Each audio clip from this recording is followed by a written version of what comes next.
Trojan family, what's up, man? USCJ here. It's the top of the morning. It's the top of the morning. I hope everybody is getting ready to get up, get out, and make some things happen this morning. Listen, we got a couple big time transfer portal targets on the defensive line that we want to bring to you today that USC is expected to host this weekend. Listen, we already brought you one. His name was Jeffrey Emba out of Purdue, big defensive tackle. We brought you him, but here's a couple of more that we want to talk about. First one is Jamari Robertson. He stands at 6'5", 6'6" rather, 250 pounds. He's an edge rusher. And on the season, he had a total of 43 tackles, 27 solo, 16 assists, 10.5 sacks, 2 forced fumbles as well. Listen, 10.5 sacks. Look, these numbers are different. This guy's different. You could tell by his film. You could tell he's very active. He's very physical. He's very athletic, and this is a type of edge guy that Eric Henderson, Sean Newell. These guys want these very physical, Big Ten ready, athletic, elusive edge rush guys. You guys know we're losing a couple guys. Of course, you guys know we're losing guys like Solo. We're losing Jamil Muhammad, guys on the edge, and so you want to try to replace some guys. And of course, the defensive tackle spot is one that we really want to place emphasis on because we do have a couple edge guys. We have guys like Anthony Lucas coming back. We got Braylon Shelby and Cameron Fountain. And after that, you have probably some younger guys, but you want to try to stack a little more veteran help. Of course, you guys know injuries do take a toll on the team. Injuries do mount up, and so you want to be able to have that depth. But this is an instant impact player. And he's extremely physical. You guys see what he's able to do here. The guy's literally all over the field. In 2023, he actually played in 13 games as well. He broke a program single season record with 10 quarterback hurries. He posted 40 tackles, 23 solo stops, 11 tackles for loss, 4.5 sacks, 2 pass breakups, and a forced fumble. He tallied a season high of six tackles with 1.5 tackles for loss against Army. And so this guy, you're talking about an extremely active kid when you're talking about off that edge. So as you see, this is a very active kid, a kid that you absolutely want. And when you look at the playoffs, man, we saw what Ohio State was able to do to Oregon. They literally pushed those guys off the ball.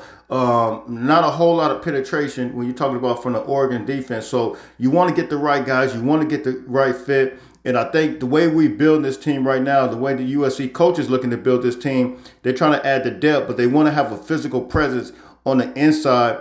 And so you want to have it on the inside to where we're working on the outside where we're able to seal the edges.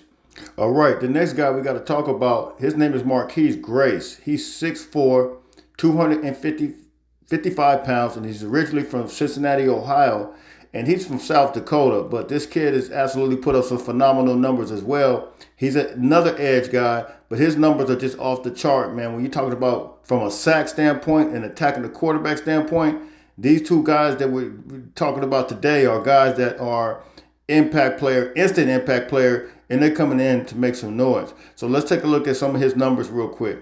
Let's go.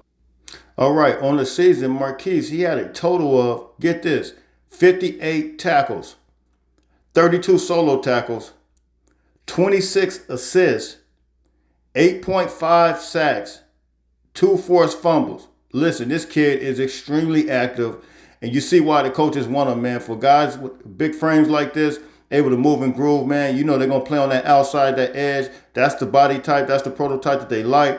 In 2026, he had 26 total tackles, 10 solo tackles, 16 assists with 5.5 sacks. So he was extremely active, and he's only a sophomore. I believe he redshirted in 2022, playing only 4 games, and he came back. And so, look, you're talking about a kid that has possibly 2 more years left. Man, it's incredible upside with a kid like this. And you always wonder how kids, and just to name a few of Marquise's accolades, this type of production in 2024, get to schools such as South Dakota, because he's extremely player physical, extremely active, that's the league that and extremely first team AP All-American D-line at the point of attack. First team stats perform All-American D-line.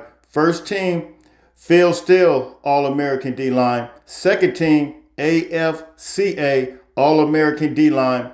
Named a 2024 Buck Buchanan Award finalist. He was also named MVFC Defensive Player of the Week.